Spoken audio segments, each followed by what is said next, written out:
जय हिंद दोस्तों, स्वागत है आपका जय बालाजी क्लासेस में। दोस्तों आज हम क्या पढ़ने वाले हैं? तो दोस्तों आज हम पढ़ने वाले हैं राष्ट्रपति के बारे में। और राष्ट्रपति के बारे में सर्वप्रथम क्या पढ़ेंगे? तो दोस्तों राष्ट्रपति के बारे में सर्वप्रथम पढ़ेंगे राष्ट्रपति द्वारा ली जाने वाली शपथ के बारे में। ठीक, लेकिन इससे पहले बात कर लेते हैं हम दोस्तों कि इससे पहले राष्ट्रपति से संबंधित हम 3 अन्य वीडियो अपलोड कर चुके हैं। तो जो भी स्टूडेंट राष्ट्रपति को प्रारंभ से और बड़े ही अच्छे तरीके से पढ़ना चाहता है तो वह इस वीडियो को डिस्क्रिप्शन बॉक्स में जाएगा, जहां से उसे इन 3 अन्य वीडियो की लिंक मिल जाएगी, जहां से वह राष्ट्रपति को प्रारंभ से और बड़े अच्छे तरीके से पढ़ सकता है। तो आइए दोस्तों बात कर लेते हैं राष्ट्रपति द्वारा शपथ। तो दोस्तों राष्ट्रपति द्वारा ली जाने वाली शपथ का प्रारूप किस अनुच्छेद में दिया हुआ है? तो किस अनुच्छेद में दिया है? अनुच्छेद 60 में दिया हुआ है। अनुच्छेद 60 के अनुसार राष्ट्रपति अपना पद ग्रहण करने के पूर्व किसके समक्ष शपथ ग्रहण करता है? तो दोस्तों राष्ट्रपति अपना पद ग्रहण करने के पूर्व उच्चतम न्यायालय के न्यायाधीश अथवा उसकी अनुपस्थिति में उच्चतम न्यायालय के वरिष्ठतम न्यायाधीश के समक्ष शपथ ग्रहण करता है। तो आइए देखते हैं दोस्तों राष्ट्रपति द्वारा ली जाने वाली शपथ का प्रारूप किस अनुच्छेद में दिया है? अनुच्छेद 60 में दिया हुआ है। ठीक, चलिए इसके बाद हम बात करें दोस्तों अनुच्छेद 60 के अनुसार राष्ट्रपति अपना पद ग्रहण करने के पूर्व उच्चतम न्यायालय के मुख्य न्यायाधीश अथवा उनकी अनुपस्थिति में उच्चतम न्यायालय के ज्येष्ठतम न्यायाधीश के समक्ष अधोलिखित रूप में शपथ ग्रहण करता है। तो दोस्तों राष्ट्रपति द्वारा ली जाने वाली शपथ का प्रारूप क्या है?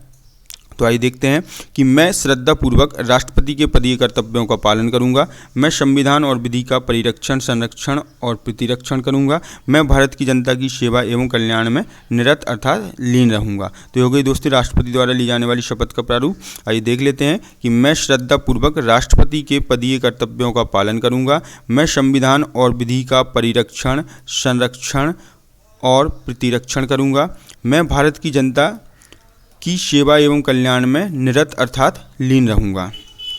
ठीक है, लेकिन दोस्तों यहाँ पर ध्यान देने योग्य एक बात और है कि यदि कोई अन्य व्यक्ति राष्ट्रपति के रूप में कार्य करता है अथवा उसके पदीय कर्तव्यों का निर्वहन करता है तो वह भी इसी प्रकार से शपथ ग्रहण करता है। तो आइए देख लेते हैं कि ध्यातव्य है कि जब कोई अन्य व्यक्ति राष्ट्रपति के रूप में कार्य करता है अथवा उसके पदीय कर्तव्यों का निर्वहन करता है तो वह भी इसी प्रकार से शपथ ग्रहण करता है।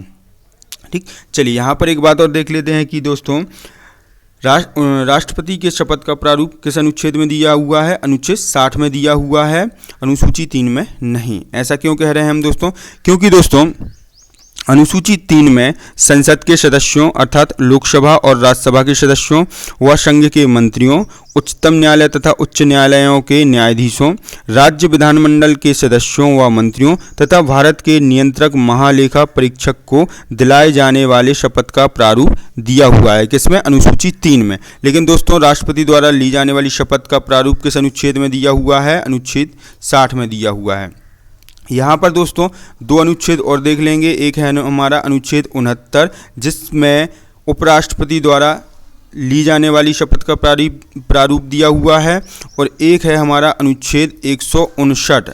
इसमें दोस्तों राज्यपाल द्वारा ली जाने वाली शपथ का प्रारूप दिया हुआ है। तो दोस्तों इन 3 अनुच्छेदों को बस याद रखना है। अनुच्छेद 60 जिसमें राष्ट्रपति द्वारा ली जाने वाली शपथ का प्रारूप दिया हुआ है, अनुच्छेद 69 जिसमें उपराष्ट्रपति द्वारा ली जाने वाली शपथ का प्रारूप दिया हुआ है, और अनुच्छेद 159 जिसमें राज्यपाल द्वारा ली जाने वाली शपथ का प्रारूप दिया हुआ है। बाकी दोस्तों सभी का शपथ का प्रारूप किस में दिया हुआ है? अनुसूची 3 में दिया हुआ है। ठीक है, चलिए इसके बाद देख लेते हैं दोस्तों राष्ट्रपति पर महाभियोग की प्रक्रिया। तो दोस्तों राष्ट्रपति पर महाभियोग की प्रक्रिया किस अनुच्छेद के तहत लगाई जाती है या चलाई जाती है? तो अनुच्छेद 61 के तहत चलाई जाती है। ठीक, अब इसके बाद बात करें दोस्तों राष्ट्रपति पर महाभियोग कब चलाया जाता है? तो दोस्तों राष्ट्रपति द्वारा संविधान का अतिक्रमण किए जाने पर राष्ट्रपति के विरुद्ध महाभियोग चलाया जाता है। ठीक, इसके बाद महाभियोग की बात करें दोस्तों तो दोस्तों महाभियोग जो है वह राष्ट्रपति के विरुद्ध संसद द्वारा चलाई जाने वाली क्या है? एक अर्धन्यायिक प्रक्रिया है। ठीक, इसके बाद बात करें दोस्तों महाभियोग का जो प्रस्ताव है संसद के किस सदन में प्रस्तुत किया जाता है? तो दोस्तों महाभियोग का प्रस्ताव संसद के किसी भी सदन में प्रस्तुत किया जा सकता है। तो आइए दोस्तों देख लेते हैं महाभियोग की प्रक्रिया किस अनुच्छेद में दी हुई है? अनुच्छेद 61 में दी हुई है। राष्ट्रपति पर महाभियोग की प्रक्रिया अनुच्छेद 61 में दी गई है। इसके बाद हम बात करें दोस्तों अनुच्छेद 61 के अनुसार राष्ट्रपति द्वारा संविधान का अतिक्रमण करने पर या अतिक्रमण किए जाने पर उसके विरुद्ध क्या चलाया जाता है, महाभियोग चलाया जाता है। ठीक, इसके बाद हम बात करें दोस्तों, महाभियोग राष्ट्रपति के विरुद्ध संसद द्वारा चलाई जाने वाली क्या है, एक अर्धन्यायिक प्रक्रिया है। तो दोस्तों महाभियोग राष्ट्रपति के विरुद्ध संसद द्वारा चलाई जाने वाली क्या है, एक अर्धन्यायिक प्रक्रिया है। ठीक, इसके बाद हम बात करें दोस्तों, महाभियोग का प्रस्ताव संसद के किस सदन में प्रस्तुत किया जाता है, तो दोस्तों किसी भी सदन में प्रस्तुत किया जा सकता है। तो दोस्तों महाभियोग का जो प्रस्ताव है संसद के किसी भी सदन में प्रस्तुत किया जा सकता है। लेकिन दोस्तों महाभियोग का यह प्रस्ताव संसद के जिस भी सदन में प्रस्तुत किया जाता है उससे पहले दोस्तों इसकी सूचना किसे दी जाती है, दोस्तों राष्ट्रपति को दी जाती है। अर्थात महाभियोग प्रस्ताव की सूचना राष्ट्रपति को कम से कम कितने दिन पूर्व देनी चाहिए दोस्तों, तो 14 दिन पूर्व देनी चाहिए। लेकिन दोस्तों उस महाभियोग के प्रस्ताव पर जिस सदन में वो रखा जाता है उस पर कम से कम कितने सदस्यों के हस्ताक्षर होना चाहिए दोस्तों, 1/4 सदस्यों के हस्ताक्षर होना चाहिए। ठीक, इसके बाद हम बात करें दोस्तों, राष्ट्रपति को सूचना दे दी। इसके बाद यदि महाभियोग का प्रस्ताव जिस सदन में रखा जाता है उस सदन के कम से कम 2/3 सदस्य बहुमत से पारित कर देते हैं तो वह प्रस्ताव अर्थात महाभियोग का प्रस्ताव आगे की जांच के लिए कहाँ चला जाता है, दूसरे सदन में चला जाता है। ठीक, दूसरे सदन में क्या होता है दोस्तों, राष्ट्रपति को स्वयं अथवा अपने प्रतिनिधि के माध्यम से क्या होता है, स्पष्टीकरण देने का अधिकार होता है। ठीक, राष्ट्रपति ने स्पष्टीकरण दे दिया। उसके पश्चात क्या होता है, तो दोस्तों जांच के पश्चात यदि द्वितीय सदन भी प्रथम सदन की भांति महाभियोग के प्रस्ताव को अपने कम से कम 2/3 सदस्यों के बहुमत से उस प्रस्ताव को स्वीकार कर लेता है तो उसी दिन से क्या हो जाता है दोस्तों, राष्ट्रपति का पद रिक्त हो जाता है। ठीक, तो ये होता है दोस्तों महाभियोग की प्रक्रिया। तो आइए देख लेते हैं दोस्तों, महाभियोग प्रस्ताव की सूचना राष्ट्रपति को 14 दिन पूर्व प्राप्त होनी चाहिए और महाभियोग के प्रस्ताव की सूचना पर उस सदन के कम से कम 1/4 सदस्यों के हस्ताक्षर होने चाहिए। उस सदन से तात्पर्य हमारा जिस सदन में वह रखा गया है। ठीक, यदि इस आशय का प्रस्ताव उस सदन में जिस सदन में वह रखा गया है समस्त सदस्यों के कम से कम 2/3 बहुमत से पारित कर दिया जाता है तो वह आगे की जांच के लिए दूसरे सदन में भेज दिया जाता है। ठीक है, सदनों से आशय हमारा दोस्तों संसद के लोकसभा और राज्यसभा से है।